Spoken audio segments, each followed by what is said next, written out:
In the Middle Ages, safety wasn't designed first. It was invented later, usually after someone met a very unpleasant end. Every strange castle hallway, every oddly placed staircase, every iron latch and barred window you've ever seen. Each one had a story. And almost all of them began with the same sentence. Someone died, so they fixed it. Tonight, we're going to wander through those grim little lessons. The strange safety features that existed because medieval life was, frankly, lethal. So, lie back. Let the candlelight flicker. And if you enjoy drifting off to the quiet side of human disaster, go ahead and hit subscribe. Because this is where history finally slows down enough to fall asleep to. Castles were meant to be fortresses, symbols of strength, power, and good stonework that wouldn't collapse mid-feast. Except, they often did. In the early medieval period, architects were not really what we'd call trained. They were more like ambitious masons with strong opinions and weak math skills. This led to what chroniclers politely referred to as unexpected architectural incidents. Walls crumbled, towers leaned, and sometimes, entire banquet halls decided to become basements. The turning point came in 1282, when the newly built Keep of Beauvais Cathedral in France collapsed mid-construction, killing nearly everyone working on it. The church authorities were shocked, naturally, and responded by blaming sin, because obviously it couldn't be shoddy engineering. Still, the tragedy did lead to one of the first medieval safety reforms: mandatory scaffold inspections, which consisted mainly of someone glancing up and saying, "Yes, that looks vaguely stable." So, progress. Fire, nature's medieval houseguest. Next, let's talk about fire. The medieval world was basically flammable poetry. Everything, roofs, beds, walls, hair, was ready to ignite at the faintest spark. Most houses were thatched with dry straw, and candles were the primary source of both light and accidental cremation. Royal courts were no exception. Henry VI of England, for instance, once banned all open flames. From his bedchamber after his nightcap, made of linen and optimism, caught fire. It was replaced with a safe alternative, a hanging lantern filled with whale oil. It fell on him 2 nights later. By the late 14th century, towns began installing what were effectively the first fire ordinances. In London, any home that caused a blaze was legally required to pay for the rebuilding of all its neighbors' houses. This, of course, encouraged 2 new traditions: denying you'd started the fire, and fleeing town immediately. So, in a way, London's medieval fire safety plan was really just run faster. The moat, nature's trap for everyone. Ah, the moat, romantically imagined as shimmering defensive waters, filled with heroic crocodiles and secret drawbridges. In reality, it was usually a stagnant ditch of questionable liquid, responsible for drowning more servants than invaders. Moats were meant to stop sieges, but often stopped stable boys, cooks, and occasionally, the Lord himself. One particularly tragic case was that of William Rufus, who, after a lively hunting party, rode his horse straight into the moat of Winchester Castle. Chroniclers noted that he sank swiftly in with great dignity. A lovely epitaph for a man who essentially invented the world's worst swimming pool. This led to a small but notable innovation: the addition of moat railings. Yes, by the 13th century, castles began installing low wooden fences along the edges of moats, mainly to prevent royal toddlers and inebriated knights from slipping in. And just like that, medieval Europe had invented the guardrail. Out of necessity and grief. The staircase dilemma. Now let's drift quietly indoors, into the drafty, echoing heart of a medieval castle. where the staircases were deliberately designed to be unsafe. Most spiral staircases in castles turned clockwise. This wasn't an architectural quirk, it was a murder prevention strategy. The idea was that a right-handed attacker would have trouble swinging a sword upward while climbing, whereas the defender above could stab freely. It's clever, but of course, it also meant that any left-handed person living in the castle was effectively doomed to trip, slip, or tumble to their demise. So yes, medieval design favored both military advantage and broken bones. Eventually, after countless noble women and servants fell down these stone corkscrews in elaborate gowns, architects began carving shallow grooves into the steps. Tiny medieval grip treads. It's the earliest recorded attempt at anti-slip design. And, like most medieval inventions, it only happened because someone expensive fell and didn't get up again. Food safety, or lack thereof. Moving to the Great Hall now. The center of feasting, gossip, and frequent poisoning. Royal kitchens were chaotic places. Cooks worked with knives, fire, and questionable hygiene standards. Spices masked the flavor of rot. And any dish that didn't make someone ill was considered a culinary triumph. The first taste testers weren't glamorous positions. Despite what films suggest, they were often debtors or political prisoners, given the daily honor of sampling a stew that might kill them. After a few too many deaths by accidental mushroom misidentification, King Charles VI of France instituted a strange rule. All royal meals had to be double-tasted. First by a servant, then by a priest. The theory was that if divine blessing didn't protect the dish, it probably wasn't worth eating. This created the first recorded form of food certification. A seal of approval. Just not the kind you'd want to rely on. Medieval bridges, an invitation to collapse. Next, let's meander gently over to infrastructure. Specifically, bridges. Medieval Europe loved bridges. They looked noble. They linked communities. They also frequently fell apart under the weight of a single cart. The London Bridge, yes, that one, collapsed no fewer than 4 times.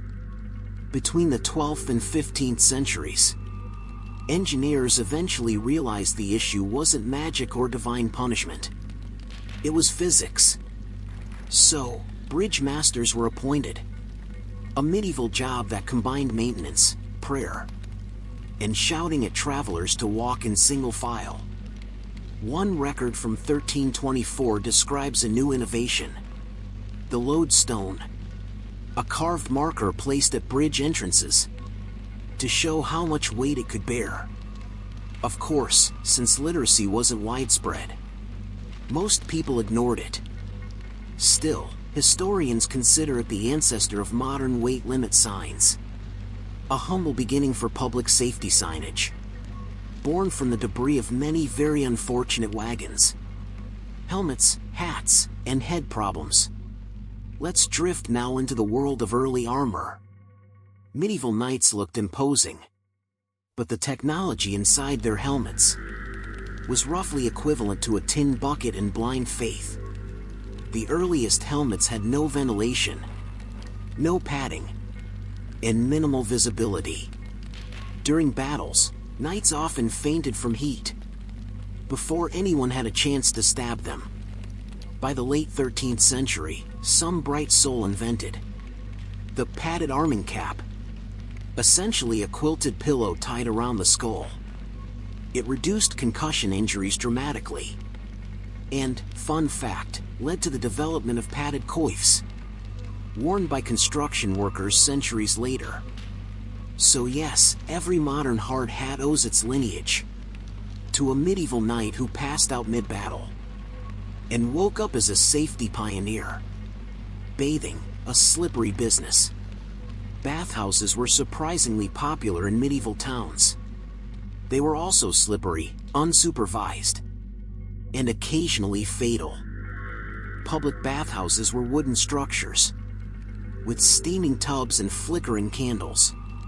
A pleasant atmosphere right up until someone slipped and cracked their skull on the damp planks. By the 14th century, some establishments began laying woven straw mats on the floor, the first non-slip bathroom innovation. These mats were later replaced with rough-cut tiles that absorbed moisture better, and thus, fewer guests drowned in ankle-deep water. Progress, again, by trial and terrible error. Plague in personal space. Now, we can't discuss medieval safety without gently tiptoeing into the realm of disease. No need for panic, this is bedtime history, after all. But yes, plague safety was improvisational. When the Black Death swept through Europe, people invented all sorts of preventive measures. Many were creative, few were effective. Doctors wore those now famous beaked masks, stuffed with herbs meant to purify the air. The real benefit, historians later found, wasn't the herbs, but the distance. The long beak created a physical gap between doctor and patient, a crude but functional form of social distancing. So, inadvertently, the plague doctor's ridiculous outfit was one of the first examples of protective gear, designed to keep you from breathing on other people. Candlelight and early smoke detectors. Before gas lamps and electricity, people relied on tallow candles, made from animal fat and, occasionally, bad luck. Candles frequently tipped over, set curtains ablaze, and once famously burned down the entire palace of Koudenberg in Brussels. After that, King Charles V ordered that all royal chandeliers be fitted with drip trays, metal cups to catch wax and prevent fires. Some households took it further, hanging tiny bells above candles, which would jingle if the flame grew too hot. It wasn't perfect, but it was the closest thing medieval people had to a fire alarm. Imagine trying to sleep, knowing your life depended on the vigilance of a single jingling bell. Medieval transport safety. Now, let's roll softly into travel, which, in the Middle Ages, was both an adventure and a survival test. Carriages had no suspension, brakes were theoretical, and drivers often relied on horses with poor judgment. One chronicler records that Queen Isabella's carriage once overturned 3 times during a single journey to Paris. The solution? Padded interiors and leather safety straps. The very first medieval seatbelts, introduced not for soldiers or explorers, but for a queen who had simply had enough of bruises. Horse riders soon copied the idea, tying leather cords around their waists to prevent being thrown during sudden stops. It worked, though getting off the horse became a new kind of hazard. The medieval safety manual, sort of. By the late 15th century, Europe began writing actual safety guidelines. Not for the public, of course, but for the builders of cathedrals, bridges, and siege engines. One such manuscript from 1492, the Tractatus de Fabrica, outlined rules like do not stand beneath the hoisted stone, and ensure ropes are new. It may sound obvious now, but these were revolutionary thoughts for the time. The document even recommended helmets of thick cloth for laborers, marking the first time workers were officially advised to protect their heads. It's poetic, really, that an age defined by war and plague also quietly invented the idea of workplace safety, mostly because enough people had perished to make it seem like a good idea. Gentle reflection. So, as you drift tonight, spare a thought for the nameless builders, cooks, and courtiers, who, through their spectacular misfortunes, accidentally invented the very idea of staying alive longer. The medieval world was dangerous, but not malicious.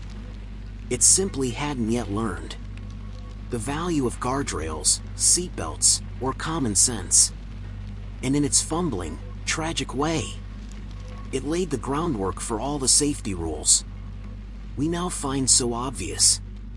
So next time you see a caution, wet floor sign, remember, that humble yellow triangle is the descendant of a moat railing, a slippery bathhouse mat, and one very unlucky duke. Sleep well, and may your castles be stable, your stairs be dry, and your candles be distant. Hey again, still awake?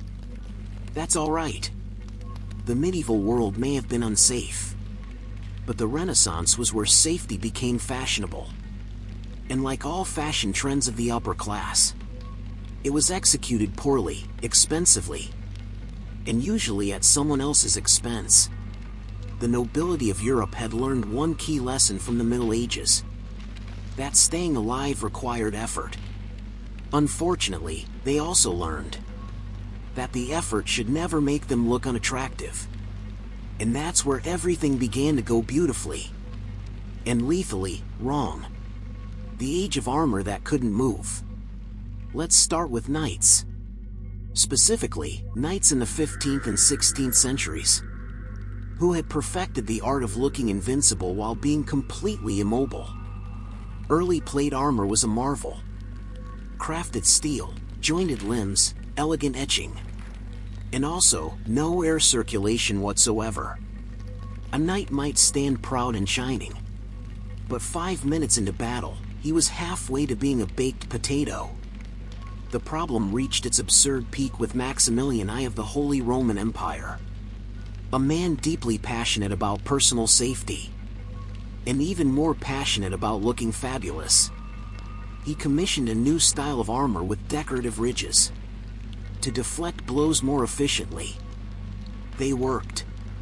They also trapped heat so efficiently that several of his knights fainted during parades. It was said that one unfortunate guard died standing upright during a ceremony, his armor so rigid that no one noticed for several minutes. Which, if nothing else, proves that medieval safety could be dangerously dignified. To prevent future death by elegance, armorers began installing small air holes and hidden hinges. The world's first ventilation system, if you will. And perhaps the most uncomfortable one ever made. The royal health rules.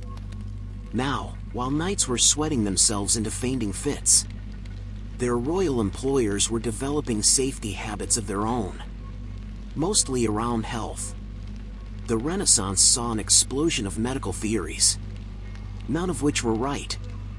There were rules about how to sleep, what to eat, and when not to breathe. Queen Elizabeth I, for instance, was advised never to open her bedroom windows. Fresh air, according to her doctors, was dangerous to the humors. So, for most of her reign, she slept in a sealed room full of candle smoke and perfume. It's a wonder she lived as long as she did. Her cousin, Mary Queen of Scots, was told the opposite: to spend long hours outdoors to clear the spirit, which she did, wrapped in light silks, in the damp Scottish wind. Naturally, she developed a chronic cough, and blamed it on witchcraft. These were the best medical minds of their day. Poison panic. Let's glide softly into the next royal concern: poison. By the 16th century, every self-respecting court was positively obsessed with the idea that someone, somewhere, was trying to kill them with dinner. The Medici family of Florence took this paranoia to an art form. They had gold cups lined with powdered gemstones, believed to neutralize toxins. They didn't. They just made the wine taste like metal and despair. Catherine de' Medici, never one to underdo things, took it further. she employed a full-time food alchemist to test and bless her meals using various powders, holy water, and, occasionally, prayers to Saint Nicholas. None of this helped when her husband Henry II died, after a splinter from a jousting lance pierced his eye. It's hard to protect against that sort of thing. Still, poison paranoia persisted. Silverware was introduced, because silver was believed to change color when touched by toxins. That's not true, but it is why we still associate silver cutlery with wealth and safety today. So thank you, Catherine, for inventing the fancy dinner set out of pure anxiety. Cosmetics that could kill. And then there was beauty, because being royal wasn't just about surviving. It was about doing so gracefully, even if your makeup was slowly dissolving your face. Lead-based face powders became wildly popular in the late 1500s. They gave the desired pale and ghostly look, which signified purity, illness, and general upper-class fragility. Unfortunately, they also caused hair loss, tooth decay, and, eventually, death. Elizabeth I used so much lead powder that her skin became permanently scarred beneath it.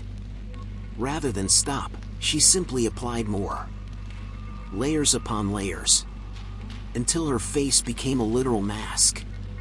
Her courtiers followed suit, and soon, England's upper class was one powder puff away from mass poisoning. To combat this, apothecaries developed safe cosmetics, made with vinegar, mercury, and occasionally crushed pearls, which, as you might imagine, didn't help. So yes, medieval fire may have been dangerous, but Renaissance vanity was deadlier. Gunpowder, the great exploder. Let's move quietly to one of history's loudest mistakes, gunpowder. Introduced to Europe in the 14th century, gunpowder quickly became the go-to substance for both warfare and unexpected dismemberment. Cannons were impressive but unreliable. If packed too tightly, they exploded backward. If packed too loosely, they sputtered out like a wet candle. Either way, someone nearby usually lost something important. Charles the Bold of Burgundy learned this the hard way. During one siege, he leaned over a cannon to see if it had misfired. It had not. He was vaporized instantly, and his soldiers spent several hours looking for pieces of their duke. After that, royal engineers introduced the 10-step rule. No one was allowed within 10 paces of a cannon until it had fully cooled. This marked the first recorded instance of a safety perimeter. It's comforting to know that even catastrophic explosions can lead to administrative progress. The royal architect's dilemma. Royal building projects were notorious for being unsafe, mostly for the people building them. King Henry VIII's obsession with palaces resulted in an endless cycle of construction and collapse. During one such project, part of Whitehall Palace fell in on a group of workers. Henry's response was to commission a master of works to supervise all future builds. This was effectively the birth of the Royal Building Inspector. The master of works was required to report every accident directly to the king, a job few survived long in, because nothing ruins a monarch's morning like hearing that his new ballroom has crushed 12 stonemasons. Still, it created accountability, and over time, the idea spread. By the 17th century, London had the first official building codes, all thanks to the short tempers of kings, who hated waiting for repairs. Ship safety, or the lack thereof. Ah yes, the sea. The final frontier of royal misjudgment. When monarchs weren't collapsing cathedrals or poisoning themselves, They were building ships that had no business floating. Henry VIII again graces us here with his ill-fated warship, Mary Rose. It was his pride and joy, a massive vessel bristling with guns and banners. It also had an unfortunate design flaw. The gun ports were too close to the waterline. During its maiden voyage in 1545, a gust of wind tilted the ship mid-turn. Water poured in through the open ports, and down it went. Hundreds of sailors drowned, most still trapped beneath the decks. The tragedy led to a crucial realization. Ships needed watertight doors. The Tudor Navy began installing them. And, for the first time, naval safety became a serious concern. Though, in true royal fashion, Henry's official inquiry blamed the sailors for moving too quickly. Naturally, the gunpowder plot and early surveillance. Of course, some royal safety measures were political. In 1605, after the infamous gunpowder plot, King James I of England became the most paranoid monarch in Europe. He ordered that every barrel entering London be inspected for explosives, and that servants watch their masters for signs of unusual behavior. Essentially, the first neighborhood watch program, just with more spies and fewer curtains. James also introduced mandatory searches beneath Parliament before every session, a tradition that still happens today. So yes, a failed terrorist attack in the 1600s gave us one of the world's earliest examples of recurring security protocol. Progress, born from panic. The curious case of royal bathrooms. By the 17th century, royalty began embracing one of the strangest forms of safety innovation: indoor plumbing. And naturally, they found a way to make it dangerous. Louis XIV's Versailles Palace had over 300 fountains, and precisely one working toilet. To compensate, nobles used chamber pots, which were emptied out of windows, often onto unsuspecting passers-by. This led to slippery walkways, foul odors, and an alarming number of lawsuits. In response, the king ordered that gutters and drains be installed along balconies to redirect waste. It was not perfect, but it did make Versailles the cleanest cesspool in Europe. Later, under Louis XV, the first flushable throne was installed. A marvel of copper pipes and vanity. It leaked constantly. Engineers eventually added a valve guard to prevent backflow explosions, creating the earliest version of the modern pressure seal. So, yes, our toilets are descended from royal plumbing disasters. History truly does flow in strange directions. The invention of the safety window. Windows, of all things, also became a matter of royal safety. This began after several high-profile defenestrations, which is a fancy word for being thrown out of one. The most famous happened in Prague in 1618, when two imperial governors were flung out of a castle window by angry Protestant nobles. They survived, apparently by landing in a pile of manure, which the Catholics took as divine intervention. Either way, it inspired change. European palaces began installing smaller, heavily latched windows on upper floors, the earliest form of fall prevention. Naturally, no one credited the manure, the royal surgeon's toolkit.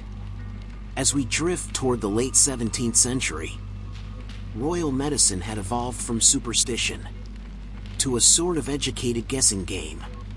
The court physicians of Louis XIV carried intricate silver kits filled with lancets, leeches, and optimism. Every procedure, no matter how minor, was accompanied by detailed safety rituals: sterilizing instruments with wine, reciting prayers, and occasionally bleeding the wrong patient. when the king developed an anal abscess. Yes, it's exactly what it sounds like. His surgeon devised a special instrument to operate. It worked so well, miraculously, he survived. That copies were made and distributed across Europe.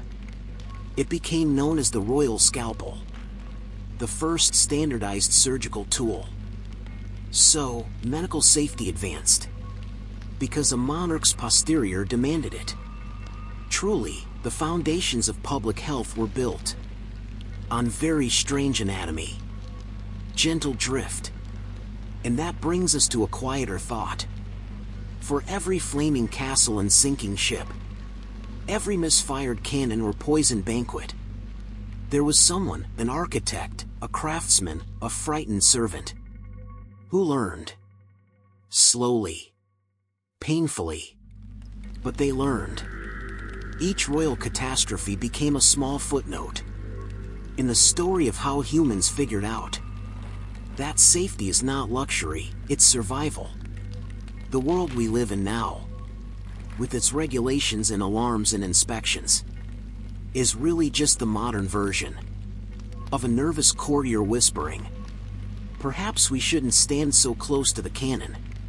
So, as you drift off tonight, let that be your final comfort. Every safe bridge, every sturdy chair, every fire alarm was paid for by centuries of royal mistakes. And if history teaches anything, it's that kings and queens were often their own worst safety hazard. Sleep well, and may your powder be dry, your windows small, and your armor lightly ventilated. Hey everyone. Still here, still awake? If you are, that's fine. History, after all, is best appreciated at half consciousness. Tonight, we're gliding softly into the 18th and 19th centuries. A time when the world was polishing itself up, putting lace cuffs on its disasters, and calling them progress. It was an age of powdered wigs, delicate manners, and technologies that had a habit of killing people quietly, and sometimes beautifully. Because safety, by this point, was not just a matter of armor and architecture. It was chemistry. And chemistry had a sense of humor. The age of arsenic. Let's start with one of history's most beloved poisons, arsenic. By the 1700s, arsenic had become the royal family's best-kept open secret. Everyone knew it was dangerous. Everyone still used it. It was in medicine, because it was believed to purify the blood. It was in cosmetics, because it made the skin radiantly pale. And it was in wallpaper, because it made the color green simply irresistible. One of the most famous shades of the period, known poetically as Shelley's green, was created with arsenic compounds. When exposed to damp air, it released toxic vapors. Many elegant 19th century drawing rooms were therefore slowly suffocating their owners in style. Napoleon himself, yes, the short one, spent his exile on St. Helena in a room decorated with this very wallpaper. Decades later, scientists found traces of arsenic in his hair. Perhaps it wasn't the British who finished him off after all. Perhaps it was interior design. When cases began to mount, manufacturers were gently encouraged to switch to safer dyes. They didn't. So governments had to step in. By the 1850s, France and Britain had introduced the first consumer safety bans on household products. A quiet, bureaucratic revolution, born from the color green. Corsets and collapse. Now, let's slip softly into fashion, where safety was as tight as a laced bodice. For the 18th and 19th centuries, corsets were not optional. They were, in fact, an act of social survival, and, often, physical endangerment. Women cinched their waists down to shocking measurements, compressing lungs, livers, and occasionally, common sense. Doctors warned that corsets were causing fainting, miscarriages, and internal rearrangement. But since those doctors were mostly men, no one really listened. By the Victorian era, fainting became fashionable, a sort of delicate protest against one's own anatomy. Drawing rooms had special fainting couches for women who suddenly discovered their ribs had nowhere left to go. Eventually, after a few too many collapsed debutantes, designers introduced health corsets with flexible boning made from whalebone or steel springs. This was considered a breakthrough, though, realistically, it was just a slightly more comfortable way to suffocate. Still, it marked a cultural shift. The first time clothing was marketed with the word health attached to it, a direct ancestor to today's ergonomic and wellness labels.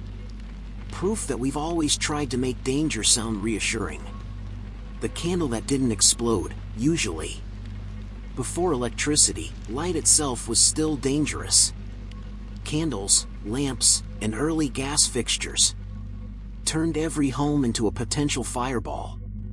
In the 18th century, whale oil was replaced by town gas, a new fuel piped directly into houses.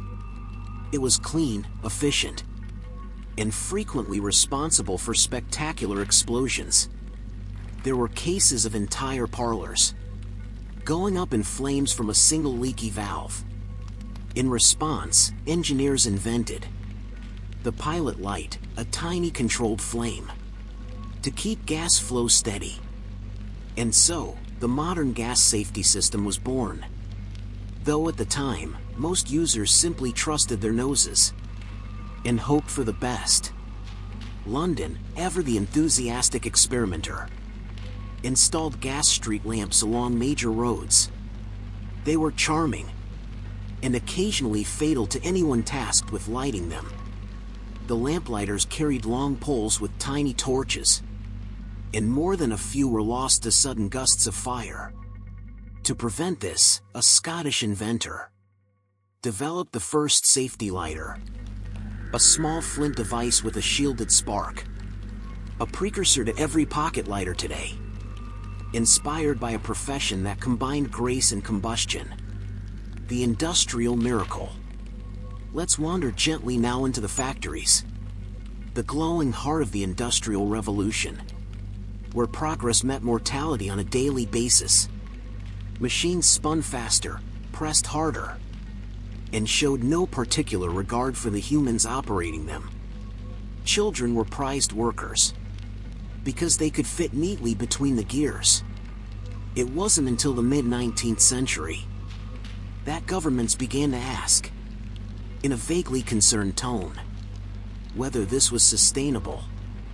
The 1833 Factory Act in Britain limited child labor hours and required ventilation in mills. It was the world's first industrial safety law. And like all safety laws, it came far too late for the people who inspired it. Still, the idea took hold that safety was not a privilege, but a responsibility. A small, moral step forward, powered, ironically, by steam. The cursed comfort of gaslighting.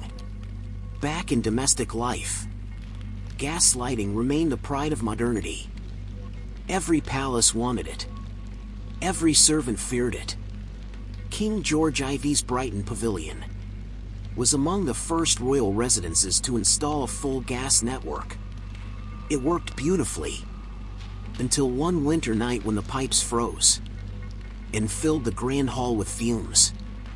The king survived, barely, and ordered that every room be fitted with air vents in the ceiling. They didn't help much, but they looked reassuring. A fine example of what would later become the world's favorite safety measure. The purely decorative one. The poison cabinet. Victorians were obsessed with medicine. They swallowed tonics for nerves, digestion, hair growth, and everything in between. Many of these tonics contained alcohol, morphine, or strychnine. Occasionally all three. Pharmacists began labeling their more lethal concoctions with skull and crossbone symbols. This wasn't regulation, it was branding. Still, it caught on. And by the 1860s, the British government made it law. Thus, the first standardized poison label was born. It's oddly touching to think that modern warning symbols owe their origin to Victorian decorators who simply thought the skull looked classy. Royal travel, now with slightly fewer casualties. Travel, too, was evolving. Carriages gave way to trains. And trains were a whole new form of aristocratic danger. The early locomotives were loud, smoky, and alarmingly fast, by which we mean about 30 miles per hour. Several nobles refused to ride them, believing that such speeds would cause the brain to liquefy. Queen Victoria, however, loved trains. Her personal carriage was a masterpiece of luxury, and one of the first vehicles to include safety features. A padded interior, a bell for emergencies, and, somewhat adorably, a velvet-covered seatbelt. Engineers even developed a special braking system just for her carriage. The first personalized rail safety design in history. When tested, it worked perfectly. When used, it occasionally launched the Royal Tea Service into the ceiling. But progress is progress. Electricity and the fear of sparks. By the late 19th century, electricity had arrived, mysterious, invisible, and slightly terrifying. When the first electric lights were installed in Buckingham Palace, servants were too frightened to touch the switches. So, electricians hired footmen to stand guard and operate them on request. Essentially, human light switches. Soon after, a small fire in one of the corridors led to a new innovation: the fuse box. It wasn't foolproof, but it was a first step toward the electrical safety standards that keep our modern homes blissfully non-sparking. So, once again, royal nerves led to practical invention. The asbestos era. Now, you may have noticed that human history loves irony, and nothing proves it better than asbestos. When first discovered, asbestos was hailed as a miracle, a fabric that could not burn. Royal households lined curtains, ceilings, and entire walls with it, believing they were finally safe from fire. Unfortunately, they were not safe from breathing. Workers who handled the material began dying young from mysterious lung ailments. The symptoms were ignored, of course, because progress rarely pauses for lungs. It took until the early 1900s for doctors to officially declare asbestos unsafe. By then, most of Europe's finest palaces were quietly shedding dust that could kill. A fitting metaphor for the era. Elegant, ambitious, and fatally misguided. The rise of public safety. By the dawn of the 20th century, royal safety had finally trickled down to everyone else. Factories had inspectors. Railways had speed limits. Candles were replaced by bulbs. And fire brigades had uniforms that didn't immediately burst into flame. What began as aristocratic self-preservation had evolved slowly, unevenly, into public policy. The kings and queens of earlier centuries had stumbled, burned, and suffocated so that their subjects wouldn't have to. Though, of course, it was usually the other way around. But that's the comforting pattern of history. Our safety is built on the ruins of someone else's cautionary tale. Every rule we follow now was once written in ash, ink, or obituary. Gentle closing. And so, as the lamps dim and the fire settles low. Imagine those gilded halls and smoky drawing rooms. The candles flicker, the corsets tighten. And somewhere, a chemist quietly realizes that his new wallpaper might be murdering the emperor. History is not only the story of kings and wars. It's the story of human fragility and our stubborn, endearing attempts to survive it gracefully. The modern world, with its railings, labels, seatbelts, vents, and warning bells, is simply the echo of centuries spent learning that beauty, power, and comfort are all safer when they're slightly boring.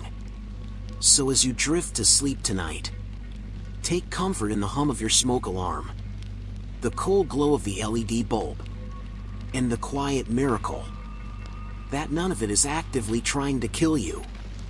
Sleep well, and may your wallpaper be toxin-free, your corset optional, and your palace well-ventilated. Good evening again, wanderer. If you've followed this far, you've crossed the threshold between candlelight and current. The air smells faintly of ozone and coal smoke. Machines are learning to fly. Cars are beginning to purr. And humanity, for the first time, is realizing that progress might require an instruction manual. Welcome to the early 20th century, an age of optimism wrapped around moving parts. The automobile arrives. The car changed everything. It was noisy, temperamental, and astonishingly good at killing people. By 1905, there were only about 100,000 cars in the world, but already thousands of accidents. There were no seatbelts, no brakes worth mentioning, and steering wheels that occasionally decided to detach. Early drivers dressed like explorers. Leather goggles, scarves, gloves. Not because it looked dashing, but because wind, insects, and small stones were all legitimate hazards. When public complaints rose, governments responded the only way they knew how. Speed limits. Britain set the first official one at 20 miles per hour. Motoring clubs protested, arguing that such restrictions insulted the future. They weren't wrong. They just hadn't met the future's insurance premiums yet. The birth of road safety. By the 1920s, cars were multiplying. So were accidents. Cities realized they needed more than police whistles. The first traffic lights appeared. Simple red and green semaphores controlled by hand. When drivers ignored them, inventors decided to automate the process. And thus, in 1923, the modern electric stoplight was installed in Cleveland, Ohio. It worked most of the time. One early malfunction left both signals green, causing a 4-car pileup witnessed by the mayor himself. But the idea stuck. Every city in the industrial world soon followed.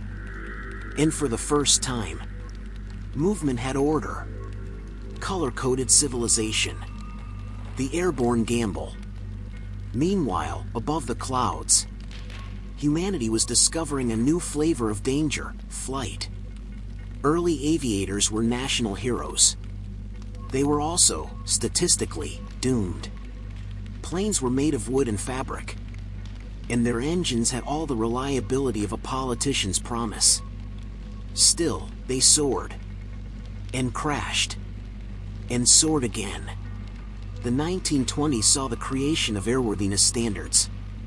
Essentially, a checklist for not dying. Governments began certifying pilots and inspecting aircraft.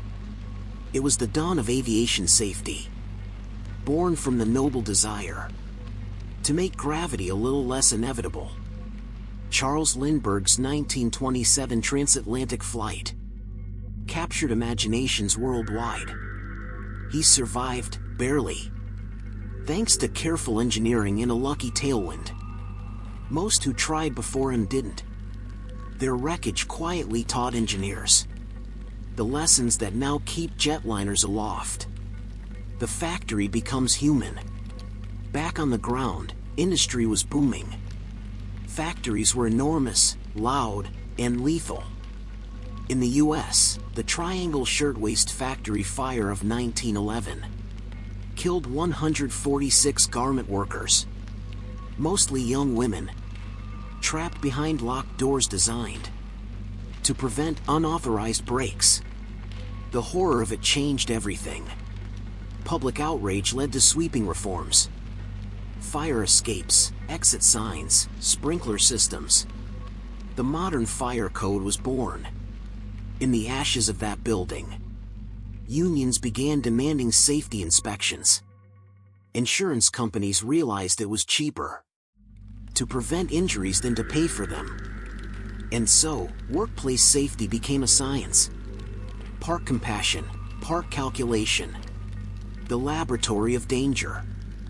At the same time, scientists were inventing new ways to make the world glow, sometimes literally.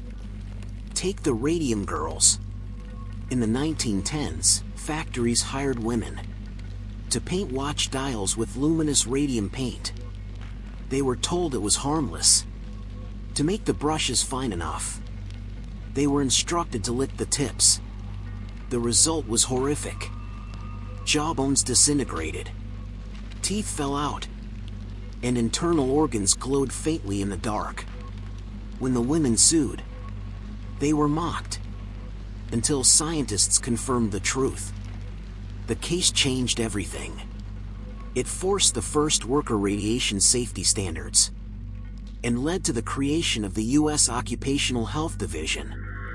A grim victory, but a necessary one. The age of regulation.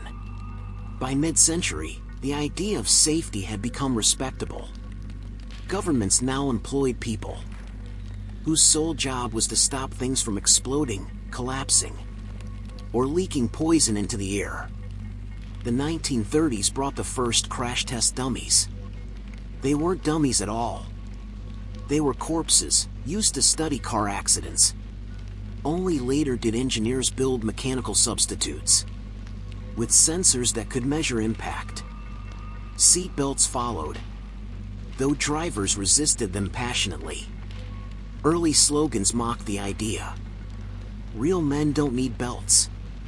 By the 1960s, statistics had made the argument irrelevant.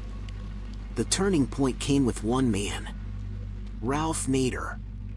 His 1965 book Unsafe at Any Speed exposed how car companies ignored safety for style. It was scandalous and transformative. The US passed the first national vehicle safety law. Soon every car had seatbelts, padded dashboards, and windshields that shattered safely.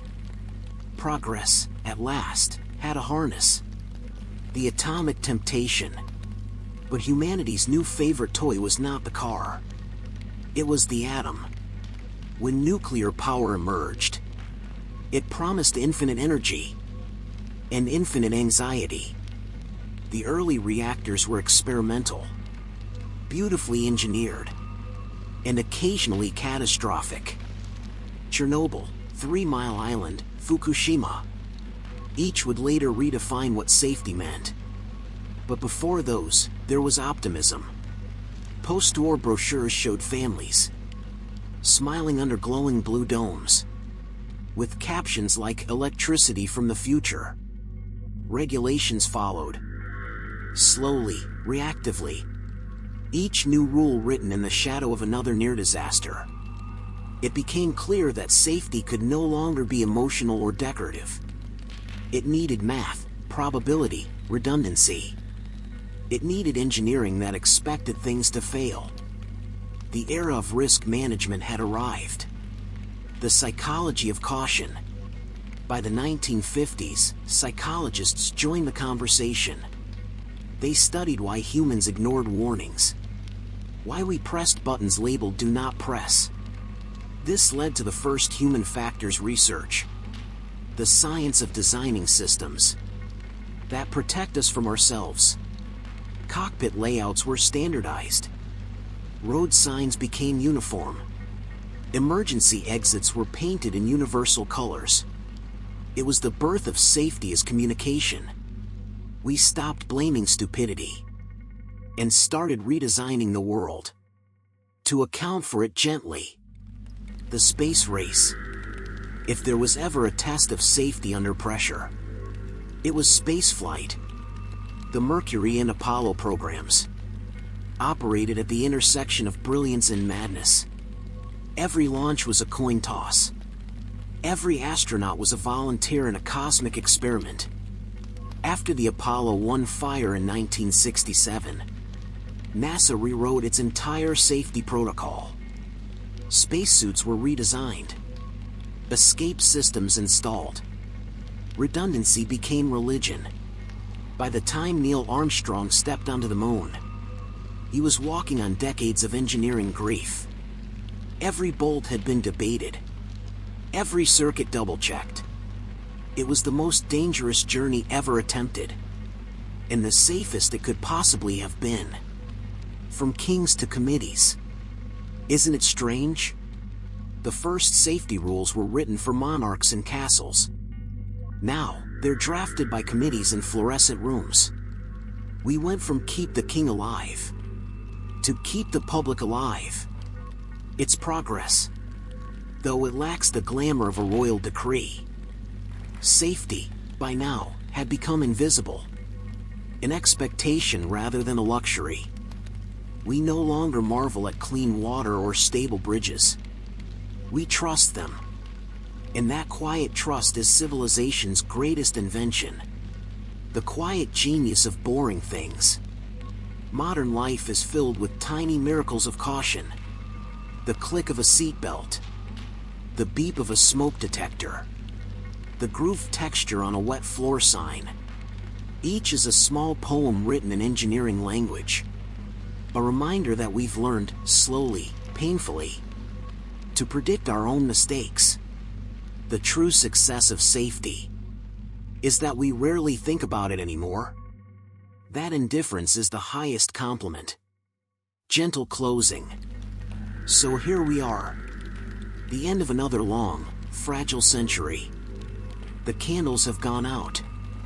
The wallpaper is non-toxic. The cars stop when they should. The skies hum with metal birds that land more often than they don't. It's not perfect, it never will be. But compared to the arsenic rooms of Napoleon, or the burning silks of the Triangle Girls, we live in a golden age of uneventful survival. And maybe that's the point. History's grandest triumphs are the quiet ones that never make the news. So tonight, as the lights dim and the engines hush outside, remember this. Safety is not a cage.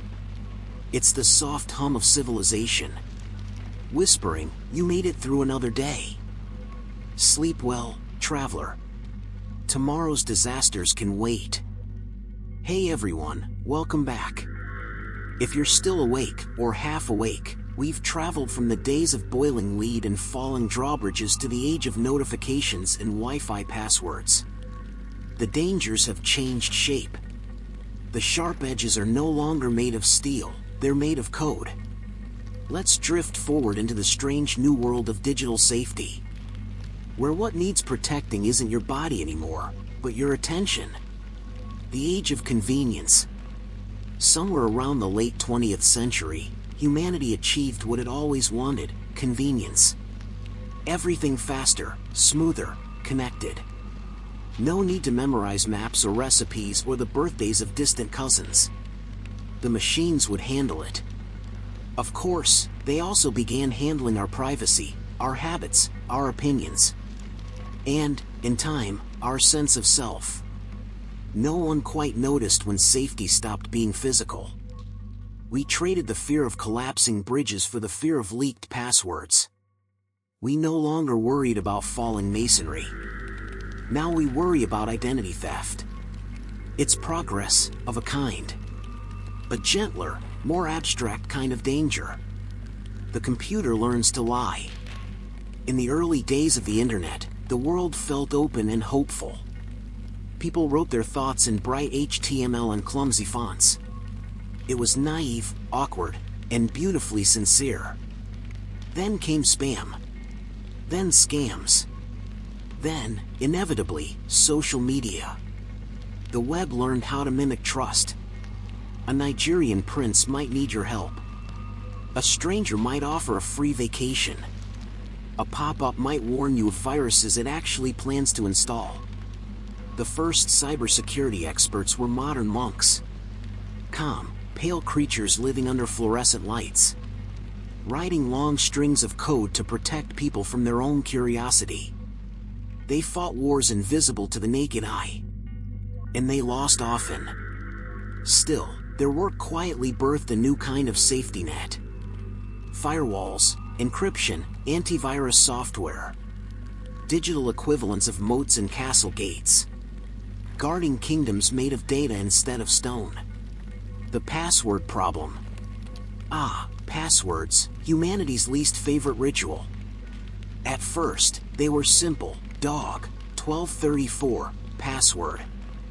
Then hackers arrived. And suddenly everything had to contain at least 8 characters, 1 number, 1 uppercase. A hieroglyph, and possibly a drop of your blood. The irony, of course, is that the more complicated passwords became, the less anyone could remember them. Entire security industries emerged to fix the problems they created. We built password managers, two-factor authentication, and even biometric locks that scan our faces. And yet, somehow, the most common password of 2025 is still 123456. Because of course it is. The surveillance century. The internet also created a new paradox. The safer we tried to make the world, the more we allowed ourselves to be watched. Governments installed cameras to deter crime. Companies tracked clicks to improve user experience. Phones listened, cars recorded, and refrigerators began to send performance data to the cloud. Soon, privacy itself began to feel like an old myth. Like chivalry, or clean medieval drinking water. We traded secrecy for comfort. And comfort always wins. A strange kind of safety emerged. Not the safety of solitude, but the safety of visibility. If everyone can see you, then surely nothing bad can happen. Right? The human error. Even the best systems crumble at the touch of human fingers. In cybersecurity, this is called the weak link. It's never the code. It's the person who clicks the wrong link. The one who plugs in the mysterious USB drive. The employee who reuses their pet's name for every login. So once again, safety turned inward. Instead of engineering stronger walls, companies began trying to train people. Endless seminars. Password rotations. Mandatory courses titled How Not to Get Phished. And yet, somehow, someone always gets phished. It's oddly poetic. Even in the digital age, the oldest problem persists. Our stubborn, curious, overconfident selves. Social media, the new plague. Some dangers don't destroy the body or the files. They just quietly eat the mind. When social media became the global town square, people thought it would unite us. And it did, briefly. Before turning us all into unpaid content producers, the platforms mastered a sinister art, making us feel safe while slowly addicting us. Notifications became dopamine traps. Likes replaced conversation. And somewhere along the line, we all agreed to live inside small glowing rectangles. It's not that anyone forced us. We simply found it comfortable there. Psychologists now talk about digital hygiene, the 21st century version of washing your hands. Except now it means muting apps and turning off push alerts at night. The modern safety gear isn't armor. It's airplane mode, AI and automation. And then came the machines that could think. At first, they were helpful. Recommendation systems, voice assistants, navigation apps. Then, they began to make decisions. What we see, what we buy. Sometimes even who gets hired or arrested. Suddenly, safety had to include ethics. Because an algorithm can protect you from one danger, while quietly creating another. Facial recognition might catch criminals, or misidentify half a city block. Automated cars might reduce accidents. But who takes the blame when they don't? It's the same old story, played out with new toys. We invent faster than we understand. We build protections only after the failures. But at least now, the warnings come in pixels instead of plagues. The quiet paranoia. Modern safety isn't loud. It's background noise. The faint hum of a router. The tiny padlock icon on a browser tab. The reassuring vibration of a phone unlocking at your touch. We don't notice these things, and that's the point. Safety has become invisible by design. Every few seconds, the world checks itself. Servers verify connections, sensors monitor temperature. Airplanes whisper data to satellites. It's an orchestra of unseen guardians, humming along to the rhythm of our lives. We trust them. Mostly. Though sometimes, in the stillness of night, you might feel that flicker of doubt. What if the guardians themselves break? It's not paranoia. It's history's echo. The same one that haunted every castle architect and alchemist before us. Digital ghosts. One strange side effect of our connected age is that people never quite disappear anymore. Old profiles remain. Emails linger. Photos resurface years after we've forgotten them. We've built a world that remembers everything, whether we want it to or not. Digital safety now includes something profoundly human: the right to be forgotten. To let silence, at last, return. It's almost poetic. Centuries ago, safety meant not dying. Now, it sometimes means being allowed to fade away. The soft paradox of progress. We used to fear lions and plagues. Now we fear losing Wi-Fi and being hacked. Progress is not freedom from danger. It's merely an upgrade in the type of danger we prefer. Each age invents its own monsters, and the tools to tame them. The medieval knight trusted his armor. The Victorian engineer trusted his rivets. The modern person trusts a 12-digit password and a small box of circuits that claims to know the weather. Maybe we're safer. Maybe we're not. But at least the world kills us more politely now. Toward digital serenity. So where does safety go from here? Perhaps inward again. The next frontier isn't securing our data. It's securing our peace. Mindfulness apps promise calm. Sleep trackers monitor our dreams. Even our rest is now optimized. It's a strange, circular evolution. We built machines to make us efficient, then realized we needed them to help us slow down. Maybe the final safety measure is learning to unplug, to sit in silence, as our ancestors once did by candlelight, and let the chaos of the world exist without our supervision. Gentle closing. So here we are, at the edge of the digital ocean. The servers hum like distant waves. Somewhere, your devices are quietly updating themselves, patching tiny holes you'll never notice. We've come a long way. From collapsing castles and flaming gowns, we now fear invisible things, data breaches, deep fakes, disinformation. But the rhythm is the same. The story is the same. Every age believes it's the most advanced. Every age learns that progress is just safety, wearing new clothes. And in the end, what protects us best is not the firewall or the algorithm or the glowing screen at midnight.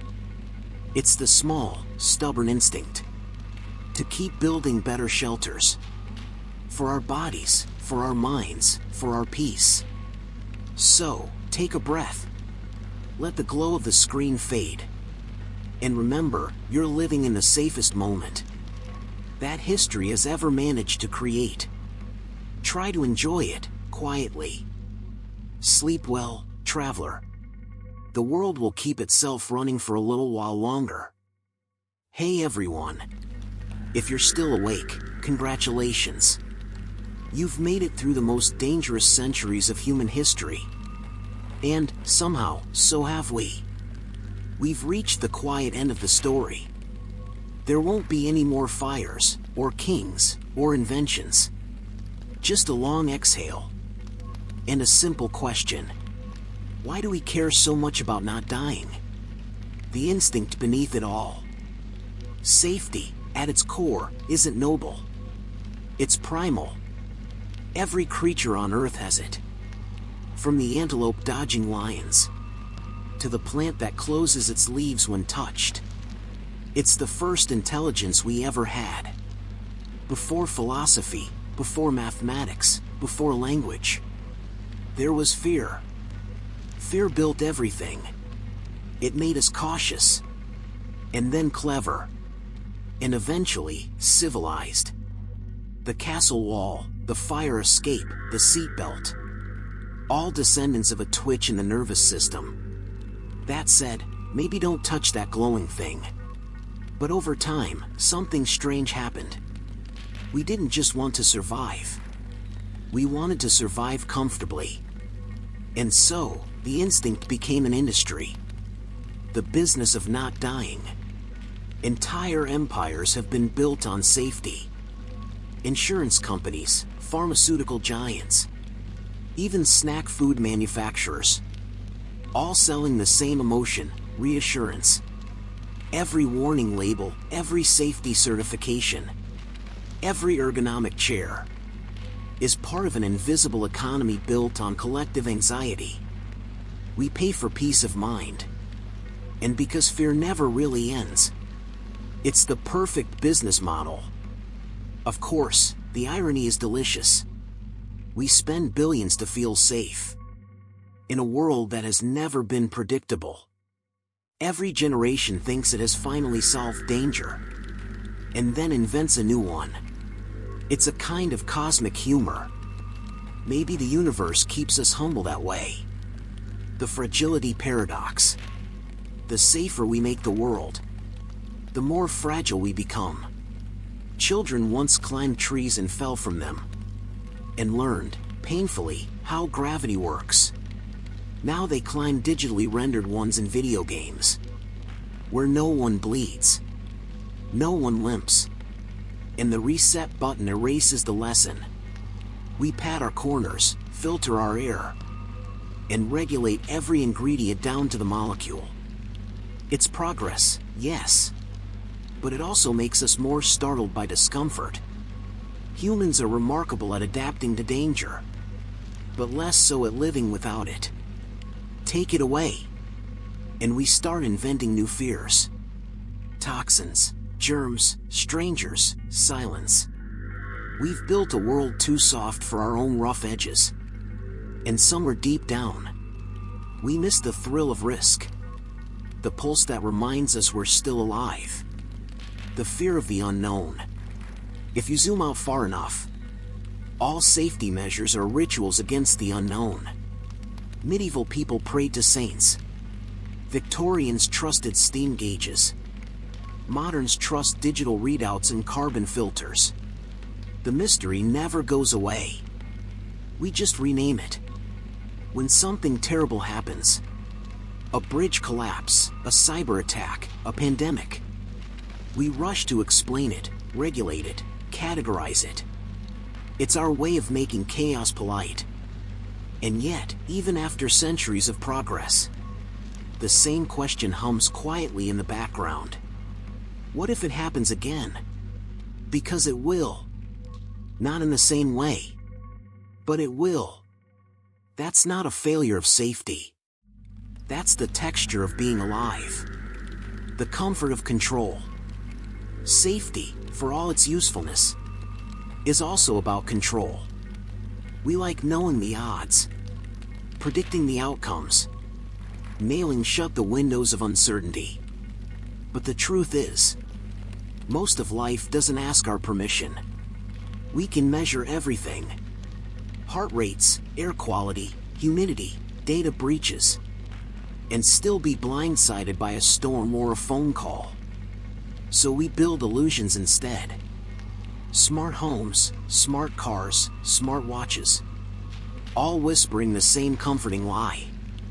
You're in charge. And maybe that lie is what keeps us sane. Because deep down, we know the opposite is true. The beauty of failure. If you've noticed a theme by now, it's this. Everything that keeps us safe was built out of failure. Every rule in a safety manual has a story behind it. A story written in blood, soot, or court testimony. The pressure valve came after the explosion. The lifeboat rule came after the Titanic. The reactor protocols came after the meltdown. Failure is the price of wisdom. We just prefer to call it research. It's tragic, yes. But it's also what makes humanity oddly beautiful. We keep rebuilding. We keep refining. We never accept extinction as an acceptable outcome. That relentless optimism, even when misplaced, is the closest thing we have to a religion. The illusion of final safety. Sometimes I wonder if safety ever truly arrived. If we eliminated every risk, would life still feel like living? A world without danger might be calm, but also empty. Without uncertainty, there's no curiosity. Without pain, there's no growth. Without risk, there's no courage. We'd be comfortable, but not alive in the way we are now. It's possible that safety isn't meant to be achieved, only chased. Like perfection, or happiness, or sleep. You don't reach it. You drift toward it. Slowly, softly, until the world fades to something manageable. The modern pilgrimage. In a strange way, the history of safety is a spiritual journey. The medieval world prayed to saints for protection. The industrial age trusted engineers. The digital age trusts encryption. Each is a kind of faith, a belief that we can tame chaos with preparation. But safety isn't just an engineering problem. It's an emotional one. It's about finding peace in a world that's never promised it. That's why the bedtime ritual still exists. The locked door, the dimmed lights, the quiet hum. They're not just habits. They're ancient spells we still cast every night, to remind ourselves we're safe enough to rest. The human comedy. There's humor in all this, too. Think of it. We are fragile, mortal, easily startled creatures, hurling ourselves through space, on a rock covered in molten metal. And we panic when the Wi-Fi goes down. There's something charmingly absurd about it. We fear germs we can't see, then willingly eat food labeled extra spicy. We build cars that can drive themselves, then use them to buy organic kale. We are, in every sense, the most nervous comedy troupe in the universe. And yet, we persist, inventing gadgets, helmets, guardrails, and gentle rules to keep our ridiculous, brilliant species going. Maybe laughter is a safety feature, too. The quiet kind of courage. You see, safety isn't cowardice. It's courage with foresight. Every guardrail, every guideline, Every protocol is a love letter. From someone who saw danger and decided to intervene. The nurse who double-checks a dose. The engineer who adds an extra failsafe. The programmer who encrypts a stranger's data. They're all performing the same ancient act that once belonged to the castle guards and candle watchers, keeping the darkness politely at bay. It's not glamorous. It's rarely remembered. But it's what civilization is made of. Returning to stillness. So, what now? Where does the story end? Maybe it doesn't. Maybe every time we close our eyes, the story continues. In the hum of the heater, the click of the door latch, the glow of the night light. Each sound is a reassurance that the world is still working as intended. You are safe enough to stop watching. Safe enough to let go. And that, after all these centuries, might be the greatest invention of all. Gentle closing. So tonight, as you drift towards sleep, remember this long and slightly absurd story of human caution. From the first caveman who stepped back from a spark, to the engineer who codes air traffic software. It's all the same gesture. A small, trembling hand, trying to keep the world from breaking. We never quite succeed, but we never stop trying. And maybe that's enough. So close your eyes. Let the centuries fade. The castles are quiet now. The fires are out. The circuits hum softly in their sleep. And you're part of the same long, fragile miracle. The history of safety has always been the history of us. Good night, traveler. Sleep gently. You've made it through another night. In the most careful civilization the world has ever known. Hey everyone. Tonight we're gliding into the quieter corners of the medieval world. A place of sermons, robes, and the faint smell of incense mixed with hypocrisy. Yes, tonight we drift into the lives of the medieval clergy. The men who were supposed to keep everyone else in line. And who, more often than not, couldn't quite manage it themselves. In theory, priests were the moral compass of Christendom. They were trained, respected, and spiritually pure. In practice, well, they were still people. Which tends to complicate things. Let's start with the basics. A medieval priest was expected to live a life of poverty, chastity, and obedience. 3 small words. None of which went particularly well. Many priests were poor, yes. But poverty didn't stop them from finding creative ways to acquire wealth. Some charged fees for baptisms. Others sold forgiveness outright. It was called indulgence. The idea that a coin in the box might shorten your time in purgatory. It began as a spiritual gesture and ended as a medieval subscription service. Then there was chastity. Technically, priests weren't supposed to marry or have children. But technically didn't mean much. Records from England, France, and Germany reveal entire villages where the local priest's housekeeper looked suspiciously like a long-term partner. And their nephews and nieces looked suspiciously like their own children. Church officials complained constantly. Councils thundered against immorality. And yet, nothing changed. Because, inconveniently, most bishops were doing the same thing. Even popes were not immune. Pope Alexander VI, famously of the Borgia family, had several children, multiple mistresses, and an impressive ability to act like none of it mattered.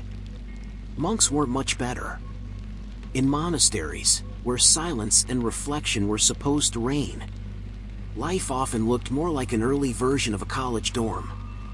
Drinking, gambling, and creative theology were all part of the routine. One abbot in Flanders hosted feasts so large that the monastery ran out of candles. When questioned, he explained confidently, That darkness encouraged deeper prayer. In truth, monasteries were magnets for wealth. They received donations from nobles eager to buy a little salvation.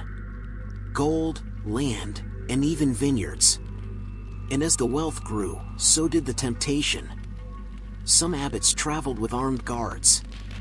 Some wore rings and silk. A few even had personal chefs. Imagine explaining to Saint Benedict that his vow of poverty now came with a wine cellar. Of course, not all clergy were corrupt. Many were sincere, humble, and painfully overworked. They preached, taught, and cared for the sick. They copied books, illuminated manuscripts, and tried to hold civilization together. But their reputations were dragged down by those who used the church as a career path instead of a calling. In cities, priests sometimes lived above taverns. It was convenient, at least. Mass in the morning, ale by afternoon. And confession could be done right there over a cup. One chronicler wrote that the clergy of London drank with the people, danced with the people, and sinned like the people, only faster. A bit harsh, but not entirely inaccurate. Meanwhile, in rural areas, priests often held several parishes at once. They'd collect income from each but visit them rarely. These absentee priests hired underlings, called vicars, to handle the actual work. That's where the phrase vicarious responsibility gained a certain historical flavor. The system became so chaotic that by the 14th century people joked that the only reliable church office was the one selling pardons. That joke became the foundation for a reformation. But before we get there, let's linger on the smaller scandals.